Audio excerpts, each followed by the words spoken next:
नमस्कार प्रेक्षकांनो, या मालिकेच्या आजच्या जबरदस्त भागामध्ये अतिशय रोमॅन्टिक असा ट्विस्ट आपण पाहणार आहोत. आणि त्यामध्ये अमृता आता सारंग आणि सावलीच्या बेडरूममध्ये असताना पटकन आता तिलोत्तमा तिथे येते आणि म्हणते की अगं अमृता, कुठे आहेस तू? किती वेळपासून मी तुला बघते आणि तुला एक गुड न्यूज द्यायची.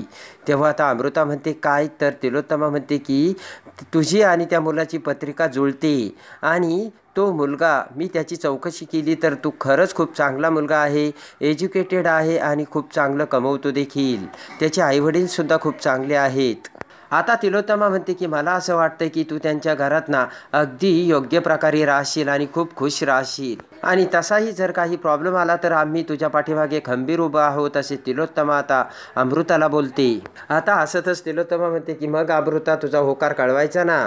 अरे अमृता तर आता खाली मान घालते. तेव्हा हसतच त्यांच्याकडे बघत आता तिलोत्तमा म्हणते की ही तर काहीच बोलत नाहीये, म्हणजे ही लाजते, हिचा होकार आहे. तर आता सारंग म्हणतो की आई, याच विषयावर ते मला तुझ्याशी बोलायचं होतं. तेव्हा आता तिलोत्तमा म्हणते की बोल ना. तर सारंग म्हणतो की आई, तुला असं नाही वाटत का तू फार घाई करतेस म्हणून?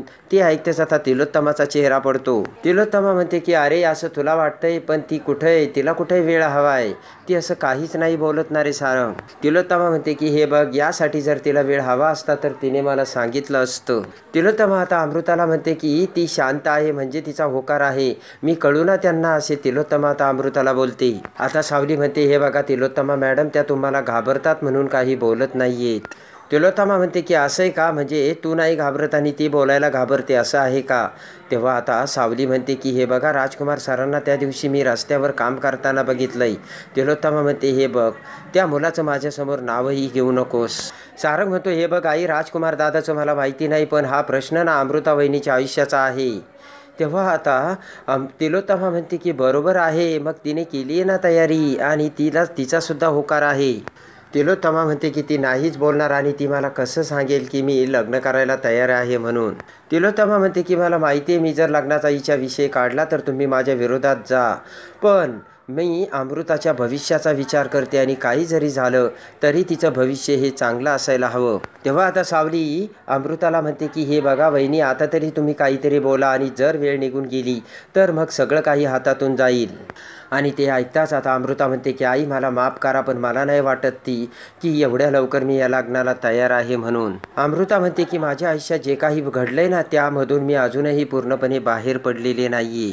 आणि ते ऐकताच आता तिलोत्तमाला धक्का बसते. रागाने तिलोत्तमा म्हणते की हे तुला अगोदर नाही सांगता आलं का? आणि त्या अनिकेतच्या आणि त्याच्या आईवडिलांना मी आता कसं तोंड दाखवायचं? तेव्हा आता सारंग म्हणतो की आई तू त्याची काळजी करू नकोस, मी त्यांच्यासोबत बोलतोय. तेव्हा आता तिलोत्तमा म्हणते की मग तूच त्यांच्या बरोबर बोल, मी यामध्ये पडणार नाही. तर सारंग म्हणतो ठीक आहे. तेव्हा आता तिलोत्तमा म्हणते की पण तुम्ही सगळेजण एक गोष्ट लक्षात ठेवा, राजकुमार या घरामध्ये पाऊलसुद्धा ठेवणार नाही आणि ही काळ्या दगडावरची पांढरी रेष आहे. आणि आता तिलोत्तमा म्हणते उद्या सकाळी आईल्याने आपल्याला बोलावलंय, तेव्हा भेटायला जायचंय, कळलं का? तर सारंग म्हणतो ठीक आहे. आणि इकडे आता पुन्हा ऐश्वर्या ही आता राजकुमारच्या त्या गॅरेजवर येते आणि म्हणते की जरा पुन्हा एकदा बघा ना, गाडीला काहीतरी प्रॉब्लेम होतोय. राजकुमार आता ऐश्वर्यासमोर येतो आणि म्हणतो की मला भेटण्यासाठी हे सगळं करते ना ऐश्वर्या मॅडम तू? तर ऐश्वर्या म्हणते की पण तू तर सरळ सरळ पळतोय, फोन उचलत नाहीये, तेव्हा मग काय? ऐश्वर्या म्हणते की एवढी तक्त का करतोयस, काय झालं मला सांगशील का? तर घड्याळाकडे बघत राजकुमार म्हणतो माझा 200 रुपयाचा खाडा झाला आहे आणि अजून जर वेळ गेला तर अजून माझा लॉस होईल. ते ऐकताच आता ऐश्वर्या इकडे राजला 500 रुपये देते आणि म्हणते की मला एक गोष्ट कळत नाही आहे, जो माणूस एका दिवसात 4 लाख रुपये काढायचा तो आज 200 रुपयाचा विचार करतोय. ऐश्वर्या म्हणते की एवढा बदल राजकुमार दादा तुझा, आणि मला असं वाटतंय की जर तू खरोखर बदलला असशील तर मग एवढ्या लवकर तू हार मानली कशी? नाही नाही, माझा यावर अजूनही विश्वास नाही, असे ऐश्वर्या आता राजकुमारला बोलते. आणि आता ऐश्वर्या म्हणते की राजकुमार दादा मी तुला चांगलं ओळखते, विषारी साप जसा असतो आणि तो माणसाला डंक मारल्याशिवाय सोडत नाही ना, अगदी तसाच आहे तू. तेव्हा राजकुमार आता हसू लागतो. ऐश्वर्या म्हणते खरंच माझा यावर विश्वास बसत नाही. तर हसतच राजकुमार म्हणतो बरोबर आहे, यावरती कुणाचाच विश्वास बसत नाही. आणि लगेच राजकुमार म्हणतो की तुमच्या अकाउंटला 300 रुपये ट्रान्सफर केले, कारण मी कुणाची उधारी ठेवत नाही. आणि माणूस जसा जर एकमेकांपासून दूर गेला ना तर मग खूप अवघड होतं. आणि त्यानंतर आता राजकुमार तेथून निघून जातो. तर ऐश्वर्या म्हणते बरोबर आहे, याच मार्गावरती तुम्ही जा आता आणि या आता. इकडे आता नील, सारंग आणि बबलू बसलेला असतो. तर इकडचा तिकडचा विचार करत आता नील म्हणतो की सारंग यार, या अगोदर आपलं किती मस्त चाललं होतं, आपण सगळेजण एकत्र होतो, पण राजकुमार दादाने हे असं केलं आणि हे काय होऊन बसलं. आणि नील म्हणतो की जर राजकुमार दादा खरोखर जर सुधारला तर किती बरं होईल. आणि सारंग म्हणतो की आपण दादाला भेटायचं आहे का. नील म्हणतो की जर तो खरंच बदलला असेल तर त्याला आपण एक चान्स द्यायला काय हरकत आहे. तेवढ्यात आता सारंग म्हणतो की बबलू जाईल ना आपल्याला तिकडे घेऊन. तेव्हा बबलू डोक्याला हात लावतो. तर सारंग म्हणतो की माझ्या बायकोला घेऊन गेला होता की तिकडे, आठवतंय का. तर बबलू म्हणतो हो चांगलंच आठवतंय. आणि त्यानंतर आता सारंग हा बेडरूममध्ये त्याचे आवरून तयार होत असतो. तर तेवढ्यात सावलीसुद्धा आता एकदम सुंदर अशी साडी घालून तीसुद्धा तयार होऊन केस विंचरत तिथे येते. तर सारंग सावलीकडे बघतो. पटकन आता सारंग हा सावलीकडे येऊ लागतो. तर सावली बाजूला जाते. सारंग पुन्हा सावलीकडे येतो. तर सावली अजून बाजूला जाते आणि म्हणते काय म्हणजे आता तुम्हाला उशीर नाही होत का. मगाशी 5 मिनटं म्हणून 1 तास काढलात आणि तसेच झोपून राहिलात. तेव्हा आता आई तुम्हाला बोलणार नाही आहे का. तर सारंग म्हणतो अच्छा, म्हणजे हे सगळं मला उशीर व्हावं आणि मला आईने बोलावं यासाठी चाललं आहे. तर आणि त्यानंतर खुश होऊन सावली म्हणते की थांबा, मी तुम्हाला कॉफी घेऊन येते. तर आता सावली खुश होऊन आता कॉफी आणायला जाते. तर इकडे तारा तिच्या बेडरूममध्ये आता तिचा सेल्फी काढत असताना पाठीमागून बबलू तिथे येतो.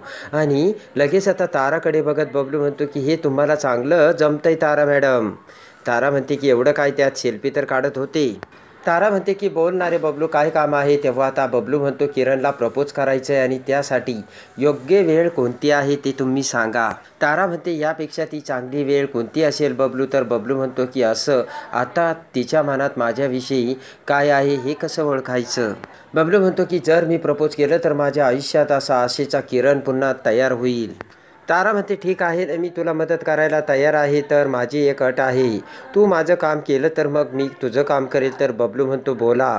तेव्हा आता तारा म्हणते की जर तू मला माझ्या मॉडेलिंगच्या कामासाठी मदत करणार असशील तर मी तुझं काम करेल. तेव्हा आता बबलू म्हणतो की अरे तारा, तू तर गायक आहेस, तेव्हा तुला मॉडेलिंग कशासाठी. तेव्हा आता तारा म्हणते तू माझी मदत करणार आहेस की नाही तेवढं सांग. आणि तेवढ्यात आता तारा म्हणते की करणार का मदत. तर बबलू टाळी देत म्हणतो करणार ना मदत करणार. आता इकडे नील आता कंपनीचे काम करत फोनवरती बोलत त्याच्या बेडरूममध्ये आवरत असतो. तर तेवढ्यात ऐश्वर्या तिथे येते आणि नीलकडे बघत म्हणते की अरे तू कंपनीसाठी किती काम करतोय आणि त्याचं क्रेडिट मात्र दुसरंच कोणीतरी घेऊन जातोय. ते ऐकताच आता नील म्हणतो की सरळ बोल ऐश्वर्या, आता काय झालंय. तेव्हा आता ऐश्वर्या म्हणते घ्या, अजूनही तुला मग काही माहितीच नाही आहे. ऐश्वर्या म्हणते की तुझा धाकटा भाऊ आणि मॉम हे हर्बल प्रॉडक्टच्या रिसर्चसाठी गेले, तेव्हा तू का नाही गेलास. ऐश्वर्या म्हणते की आणि तुला त्याने सांगितलं सुद्धा नाही. तेव्हा आता नील म्हणतो की पण तिथे तिघांचं काय काम आहे. नील म्हणतो जाताना ते मला सांगूनही गेले, मग आता इथे बाकीची कामं करायला कोण आहेत. नील म्हणतो की अच्छा, म्हणजे ते दोघेही जण तुला सांगून गेले नाही म्हणून तुला एवढा इन्सल्ट होऊन तू मला हे असं बोलतेस ना. ऐश्वर्या म्हणते की जाऊ दे, तुला ना माझं बोलणं समजूनच घ्यायचं नाही आहे नील.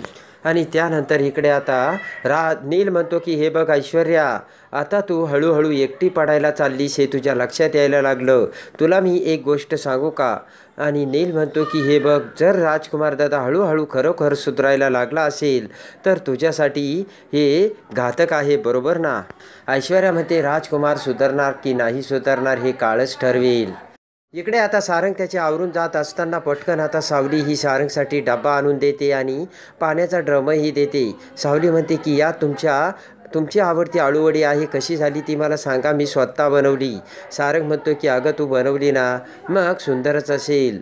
तर आता सावली म्हणते की तशीही आज कार्तिकी एकादशी आहे, तेव्हा मी अन्नदान करणार आहे. तर सारंग म्हणतो कुठे जाते. सावली म्हणते की एका वृद्धाश्रमात जायचं आहे.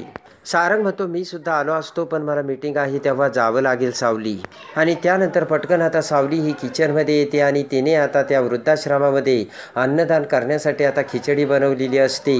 आणि आता सावली म्हणते की कधी कधी असं का वाटतंय काय माहिती, आयुष्य हे खरंच एक सुंदर आहे. आणि त्यानंतर प्रेमाने सावली आता खिचडी बनवते तर सावली आता अतिशय आनंदी झालेली असते.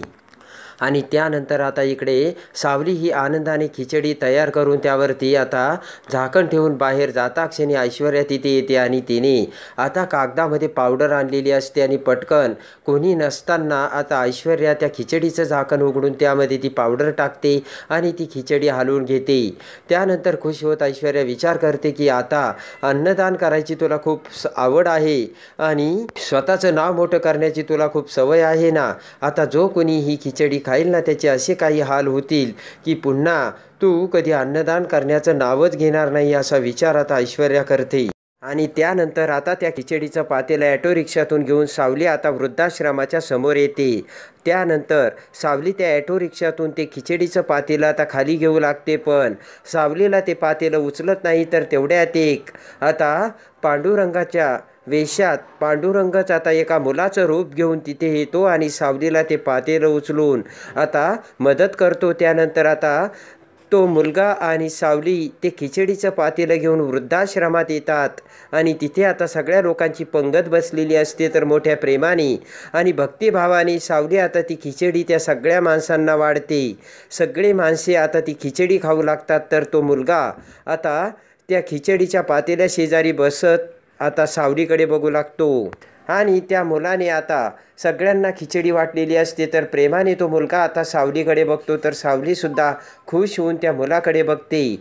पांडुरंग आता स्वतः त्या मुलाच्या वेशात येऊन ऐश्वर्याने त्या खिचडीमध्ये टाकलेल्या पावडरचा नायनाट आता त्या मुलाने केलेला असतो आणि पांडुरंगाने स्वतः येऊन आता सावलीचं रक्षण केलेलं असतं. आणि त्यानंतर आता सावली ही कशी ऐश्वर्याला तोंडावर पाडते हे बघण्यासाठी आणि या मालिकेच्या डेली अपडेटसाठी आपल्या चॅनलला लाईक करा, सबस्क्राईब करा.